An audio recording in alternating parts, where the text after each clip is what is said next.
Hello. So in our Proverb 20 to 30th study, I wanted to look at something in the last two chapters, chapter 30th and 31st. So chapter 30th, I want to go all the way down to verse 11.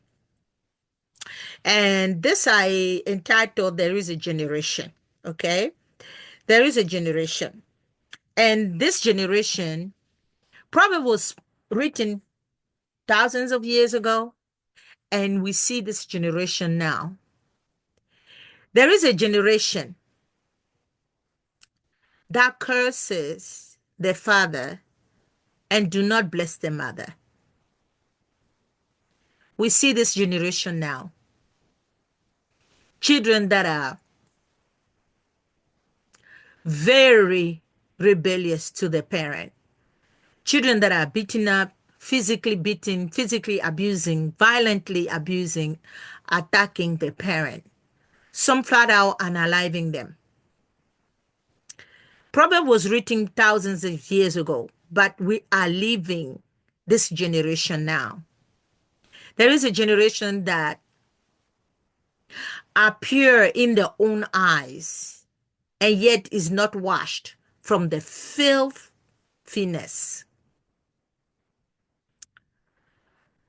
The writer of the book to the Roman it's attributed to Paul was writing in one of those chapters that in the end time children will become rebellious to parent, doing things their own way. And Roman was written late, a lot later after Proverb. Yet now, in 2025, this is the generation that we are seeing. The generation that are pure in their own eyes. There is a generation, the youth of today, the generation, even the old, even the adults, this generation of rebel, they want to do what they want to do, and they are pure in their own eyes. They want you to call sin righteousness because they see their own sin as righteousness. They see themselves as being the best, as being righteous. They see the decision as being right for them. Therefore, it is righteous. They're seeing good in their own eyes. We have paid money to send our children to universities. Today, they're standing. I'm speaking now in America, where our youth in Ivy League schools, in university across the nation, a lot of money spent, whether from parent directly or from taxpayers by scholarships, by grant. Children are sent to study. They don't want to study. They want to stand for Palestine. They want to stand for Gaza. They want to stand for Hamas. A group of people that have declared themselves the enemy of the US, the enemy of Western civilization. They aim to destroy Western civilization. Yet our own children are backing them. And they are calling their decision a righteous decision. There is a generation, oh, how lofty are their eyes, and their eyelid are lifted up. That's pride. I, I, I am an Ivy League graduate. I am this. I am that. There are some children that are born here and they from immigrant parent. They reach a certain level. They despise the parent. The parent are too village for them. The parent are not American enough. The parent have an accent like my own. The parent do not talk American like. So they despise their parent. They have a lifted eyelid of pride, looking down. They look down on others that are not born here. That's a generation. That's our generation. And Proverb was written thousands of years ago. There is a generation whose teeth are as sword and their jaw teeth as knife. They to devour the poor from off the earth and the needy from among men. And I addressed that issue earlier when I spoke about the power that choke. And this is the generation. That generation, like I said, this was written before. This generation is still here now, where the powerful are oppressing the needy. The powerful are oppressing the weak. They devour the poor from off the earth and the needy from among the men. So I wanted to talk about this session of Proverbs 30th, that is discussing the generation we are in now. Now, Proverb 31, I'm now going to talk about the qualities of the wife, the woman that was described here from verse, I think 10. Yeah, from verse 10, it's called the good wife. I'm not talking about that. Rather, I want to talk to the portion that 90% of people neglect in Proverbs 31. That's verse 1 to 9. And it's very important. Why? Because it is a mother that is speaking to her son.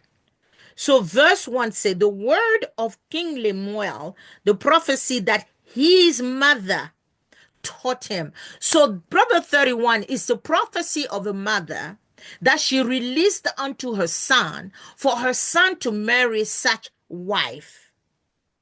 This is what I want to talk about. The power of the parent speaking into the marital life of the children. Because most time we stand up and we complain, especially us mother-in-laws. We complain about daughter-in-laws. She's this, she's that. She's not this, she's not that. If we had prophesied, if we had prayed our children through to meet the wife of their destiny, the right woman that wouldn't encounter Jezebel or Delilah. Here, the mother is prophesying into her son's life. Verse 2 say, what, my son, and what? The sons of my womb. And what? The sons of my vows. Give not thy strength unto women, nor thy ways to that which destroys king. So women, don't give your strength to women. Don't be a womanizer. Don't have many women in your life. Be a sober man. Be a disciplined man. Be a man that has control over his loins. Be a man that is wise with the affairs of his heart and the management of his body. Because it's strength. Your manhood is your strength. Your seed that is inside of you is health. When you distribute it, you put your health at risk and you weaken your strength. Give not your strength unto women, nor thy ways to that which destroy king. Because as I said in the other video, kings sitting down and thinking that they have the right to engage lustfully with anybody they want, however many they want. And that's what destroys king. So the mother here said, don't go the way that destroy king. What is the way that destroy king? Going with many women. And the mother continues to counsel her son and say, it is not for kings, O Lemuel, my son. It is not for king to drink wine, nor for princes drunk drink. She's still advising him of being a sober king. Lest they drink and forget the law and pervert the judgment of any of the afflicted. Now, guess this is, oh my God, we are on spot on topic. You see? So, the role of the king okay, is to uphold judgment and to release great judgment in defense of the afflicted. But when kings are given to lustful lifestyle, drinking, perversion, they forget the law and they pervert judgment against the afflicted when they were the ones supposed to be defending the afflicted. Verse 6 says, give strong drink unto him that is ready to perish, and wine unto those that be of heavy heart. Give strong drink to the one who is ready to perish. So the one whose case is lost, the one who has now no recourse in life, who can that be? Someone who maybe has a deadly disease, someone who is condemned to death, who has who has no hope, who society has condemned to death. That's the person that can drink hard and strong drink. And to those who have heavy heart, someone who is mourning the death of the person, of a family, of a loved one, has a heavy heart. Someone like this can have strong drink to be comforted and to be in a state where they don't suffer their loss. Verse 7 say, let him drink and forget his poverty. Exactly. Okay. His poverty can be his sorrow, okay, his troubles. And remember his misery no more. Exactly. Okay. So these are the people that are supposed to be drinking hard drink. But you, my son, the king, who is supposed to rule, who is supposed to guide and lead, don't get into lustful lifestyle, drinking lifestyle. Don't be a drunkard. Be a sober-minded king that can rule and defend the oppressed. Open your mouth for the dumb in the cause of all such as are appointed to destruction. Open your mouth for the dumb. People who cannot speak for themselves, be it because of their ranking in society, be it because of the physical challenge, be it because they are poor, you are supposed to open your mouth to defend them. The voiceless, okay? The one who cannot advocate for themselves, they are dumb, mute. Open your mouth to be the mouth, the voice to the voiceless. That's what we commonly say. That's a mouth, a mother that is advising her son. That's Proverb 31. You see, we are always quoting Proverb 31 for the good wife. We are not quoting the good mother. There is a good mother before the good wife in Proverb 31. She's advising his son, and she continues.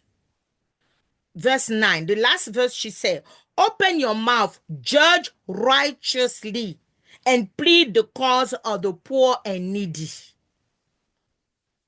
Open your mouth and judge righteously, plead the cause of the poor and needy. If you stay sober, if you have a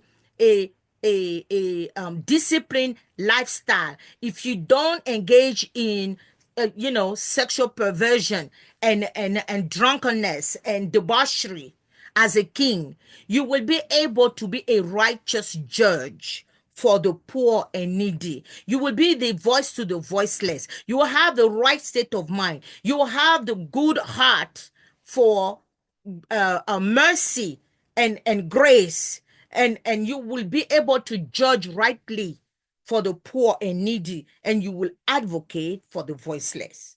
That's what I wanted to finish for the month of March. Our book club was fantastic reading the book of Proverbs. So if you haven't partaken in the book of Proverbs, I highly encourage you to do so. from chapter 1 to 31. It's an excellent book. It's a book of wisdom and sober mindedness and equity and justice. So, with that said, I congratulate you for finishing the book of Proverbs, and let's partake with the book of Be Joyful with written by Joyce Meyer. See you in the month of April. I speak goodness, I speak life, I speak productivity, profitability, I speak health, I speak favor for you in this brand new month. May the Lord bless you and have a fantastic month of April. See you at the next book study when we do the book of James Mayer. Shalom. Bye bye.